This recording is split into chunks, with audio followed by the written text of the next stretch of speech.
September has been one of those months where the headlines all seem to clash with each other. On one hand, the economy actually grew faster than expected. On the other hand, inflation is still too high. Interest rates remain frozen at painful levels and property deals are falling apart at record rates. Businesses are holding their breath for the autumn budget, retail is shrinking, and entire regeneration projects are being cancelled because the numbers just don't stack up anymore. So the question is, are we looking at a slow decline into winter, or are these painful growing pains before things finally stabilise? Stick with me because in this update, I'll walk you through everything that happened across the UK economy, the housing market, and in the business world. And more importantly, what it all means for you as an investor, a business owner, or someone just trying to plan ahead. Welcome back to the channel. If you're new here, every month I put together a market update covering property, business, and the wider UK economy. The aim isn't just to repeat headlines. Of course, you've already seen those. The aim is to connect the dots, cut through the jargon, and explain how all these moving parts affect the real decisions you and I have to make. Whether that's refinancing, raising capital, scaling a business, or simply making sense of the opportunities out there. Let's start big picture. The UK economy grew by 0.3% in the second quarter. Now, that might sound tiny, but in context, it's actually stronger than most expected. Economists were bracing for stagnation or even slight contraction.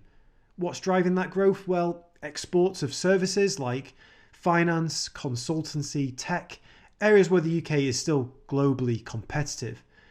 Government spending also gave things a boost.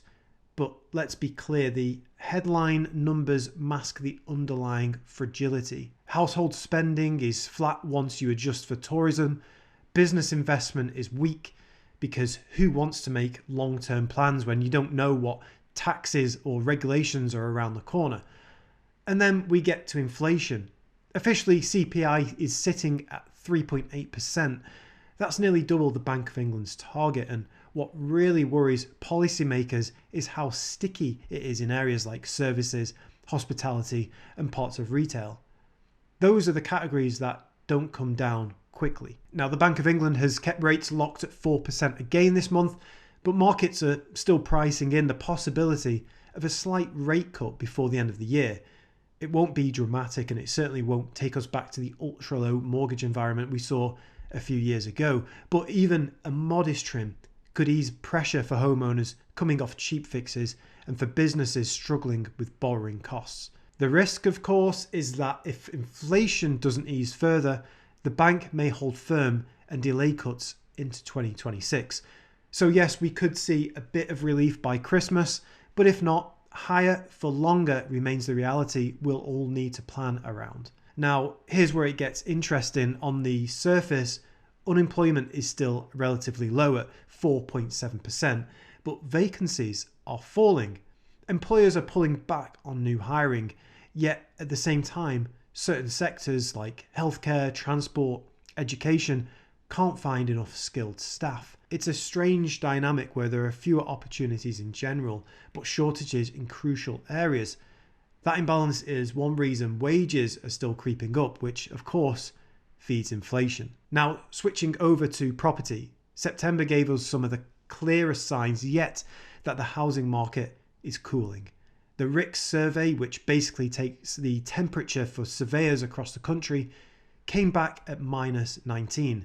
That means more people are seeing prices fall than rise, the weakest reading since early 2024. Buy demand is down, sellers are struggling to shift properties, and perhaps most worryingly of all, transactions are collapsing. Santander released research this month showing that failed property sales are costing the UK economy at least 1.5 billion a year. Think about that. All the wasted surveys, legal fees, valuations, and not to mention the emotional toll on buyers and sellers. And it's not surprising when you consider how fragile deals are right now. Buyers get mortgage offers pulled, sellers hold out too long, interest rates shift, and suddenly the whole chain collapses. There are growing calls for reform. People want a system that's faster, more digital and more binding earlier in the process, more like how property is bought and sold in other developed countries. But for now, the system remains clunky and it's hitting both confidence and cash flow. House builders are also flashing warning signs. Barrett Redrow has said growth will be limited heading into 2026. Rising construction costs, expensive borrowing, and political uncertainty about future property taxation means fewer new projects are being started.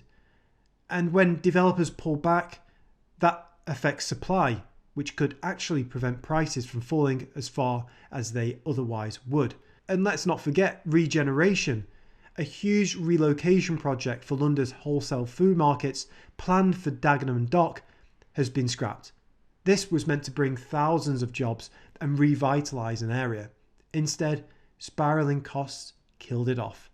That's not just a lost opportunity for local communities, it's a sign of how fragile major projects are when inflation is high and capital is tight. Now let's talk about business, because this ties into both property and the economy. Retailers are under serious pressure. September saw renewed debate about business rates. There's a proposal that larger shops, those with a rateable value over £500,000, should pay more to protect smaller independents. Sounds noble, but the reality is that big stores are already struggling with rents, utilities, and falling footfall. Push them harder and you accelerate closures. In fact, we've already seen high profit exits. Amazon has announced it's closing all 19 of its Amazon Fresh grocery stores in the UK. Now, if a company with that much money and tech muscle can't make the economics of physical grocery retail work here, that tells you a lot about the current landscape.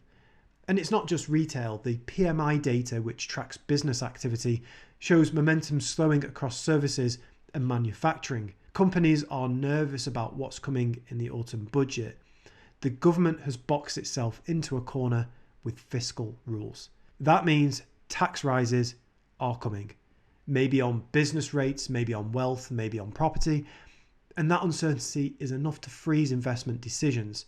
Firms are putting off hiring, delaying expansions, waiting to see the lay of the land. So where does this leave us heading into the last quarter of this year? Well, I think there are three big questions to watch. First, the autumn budget on November the 26th. Will the Chancellor go heavier on tax rises? Will we see reforms that affect property directly, like changes to stamp duty or wealth taxes? The answer will have huge implications for both investors and business owners. Second, the interest rate path. Will we see any relief in 2026? That depends entirely on inflation. If services inflation keeps refusing to budge, rates could stay higher for longer. And that means mortgages and business loans stay painful. And third, the housing market itself. Will it continue to cool into winter or stabilise as buyers and sellers adjust? Remember, demand is weak, but supply is also tightening because developers are pulling back. That could create a weird dynamic where prices don't fall as much as expected, even while transactions remain sluggish. So September gave us a lot to think about. Growth that's just strong enough to avoid recession, inflation that won't go away, interest rates stuck at painful levels, a property market losing momentum, and businesses nervous about looming tax hikes. It's a fragile environment, no doubt about it. But here's the thing. Uncertainty always creates opportunity. If you're a property investor, you need to be laser focused on where the cracks are, because that's where the deals will be. If you're running a business, now's the time to get lean, get efficient, and prepare for whatever the autumn budget throws your way. If you found this video valuable, then please share it with someone else who's keeping an eye on the market. And let me know in the comments, how are you feeling heading into the end of the year? Are you cautious, or are you seeing opportunities others might be missing? Thanks for watching. As always, I appreciate you being a subscriber. I'll see you again on the next one.